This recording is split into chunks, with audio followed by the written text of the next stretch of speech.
தாமரையில் சேர்ற வாய்ப்பு இருக்கு. அதிமுகவோடு பாரதிய ஜனதா கட்சி கூட்டணி அமைக்க வேண்டும் என்றால் அதிமுக தாமரை சின்னத்திலே போட்டியிட வேண்டும். நீங்க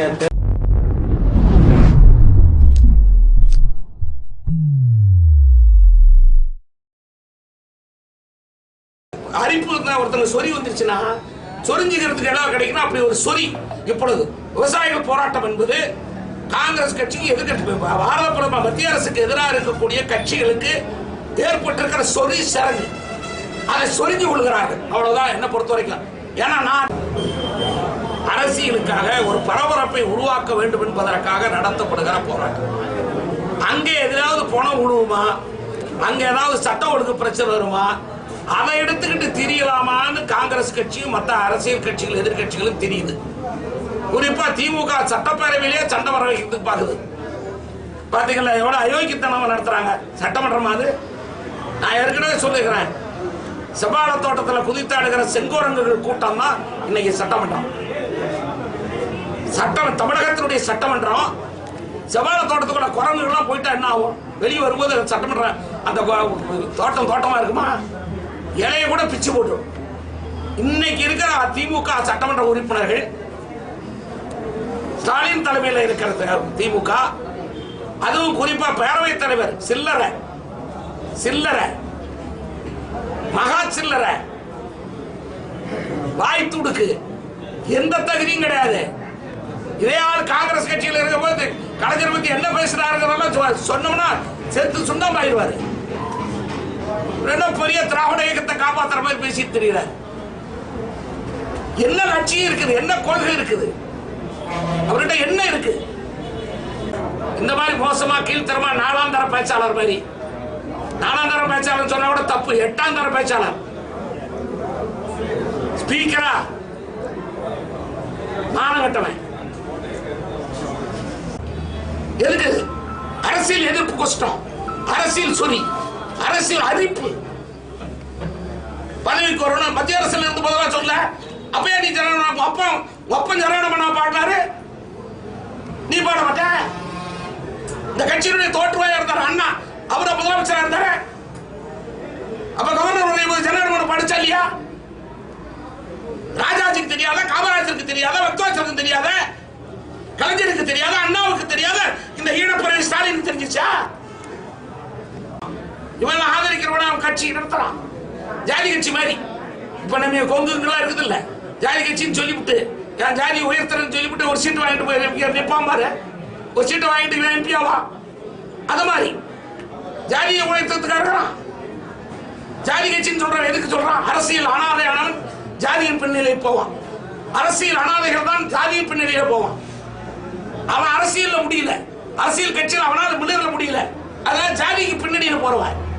அதே ஓட்டு வாங்குறது நாங்க, எங்க தலைவர் சொல்லித்தான் ஓட்டு வாங்கணும், யார் பிரதம அமைச்சர் சொல்லிதான் ஓட்டு வாங்கணும். நீ பேரம் பேசுறதுக்கு எங்களை பயன்படுத்தினா நாங்க ஆளு இல்லை. 1 சீட்டு கொடு, 2 சீட்டு கொடு, டெல்லியில கொடு, ஊபியில கொடு, ராஜஸ்தான்ல கொடு, போய் வாங்கி கொடுக்கறவங்க ஏத்துக்கிறாங்க. எங்களுக்கு எங்களுடைய விருப்பத்தை சொல்றாங்க. இனி அவங்களுக்கு என்ன விருப்பம்? இந்த விவசாய போராட்டத்துல வடநாட்டில் விளம்பரப்படுத்துறானோ இல்லையா, தமிழ்நாட்டில் விளம்பரப்படுத்திட்டு இருக்கிறான். ஏன்னா இவனுக்கு அரிப்பு, இவனுக்கு தானே சொறி, இவனுக்கு தானே சரங்கு, இவனுக்கு தானே குஷ்டம். சொரிஞ்சுக்கிறதுக்கு வேற வழி இல்லை. தமிழ்நாட்டு அரசியல்வாதிகளுக்கு, அதாவது நரேந்திர மோடிக்கு எதிராக இருக்கக்கூடிய அரசியல்வாதிகளுக்கு அத்தனை பேர் சொறி சரங்கு குஷ்டம் முடிச்சிருக்கு. சொரிஞ்சுக்கிறதுக்கு வழி இல்லாம வடநாட்டில் நடக்கிறத எடுத்துட்டு வந்து இங்க பேசிட்டு இருக்கான். இவன் யோகி. இன்னைக்கு கூட ஒருத்தர் என்னுடைய மாவட்ட செயலாளர் வெட்டி போட்டான். சட்ட ஒழுங்கை பாதுகாக்க தெரியல எங்க முதலமைச்சருக்கு. என்ன ஏறி நின்று வேற பேசிட்டா சரியா? கவர்னர் ஒத்தால வந்து அவரை பத்தி பேசிட்டா சரியா போயிருமா? ஒரு தகுதி இல்லாத, ஒரு தராதரம் இல்லாத, யோகி இல்லாத ஒரு சட்டப்பேரவை தலைவர் வச்சுக்கிட்டு இருக்காரு திமுகவோட. ஸ்பீக்கருக்கு ஏதாவது தகுதி இருக்கா? அவர் பேசுறதுக்கு யோகி உள்ளவனா? ராஜாராம் ஸ்பீக்கரா இருந்தா, எத்தனை பதம் தலைவர் ஸ்பீக்கரா இருந்தா? சில்லற நாய் இவர். இப்ப என்ன கவர்னருக்கு டெக்கோரம் இல்ல, ஒரு மரியாதை இல்ல, ஒரு பேரவை தலைவர்னா ஒரு அதுக்குன்னு ஒரு அந்தஸ்து வேண்டாம்.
செயலாளர் திவ்யா அவர்களே, மாவட்ட செயலாளர் தமிழரசு அவர்களே, மத்திய அரசு நலத்திட்டத்தினுடைய மாநில துணைத் தலைவர் நம்ம தம்பி லோகேந்திரன் அவர்களே, மருத்துவ அணியினுடைய மாநில செயலாளர் டாக்டர் ஷியாம் அவர்களே, வழக்கறிஞர் பிரிவினுடைய காந்தி அவர்களே, மாவட்ட துணைத் தலைவர் பாராளுமன்ற தேர்தல் அலுவலகத்தினுடைய பொறுப்பாளருமான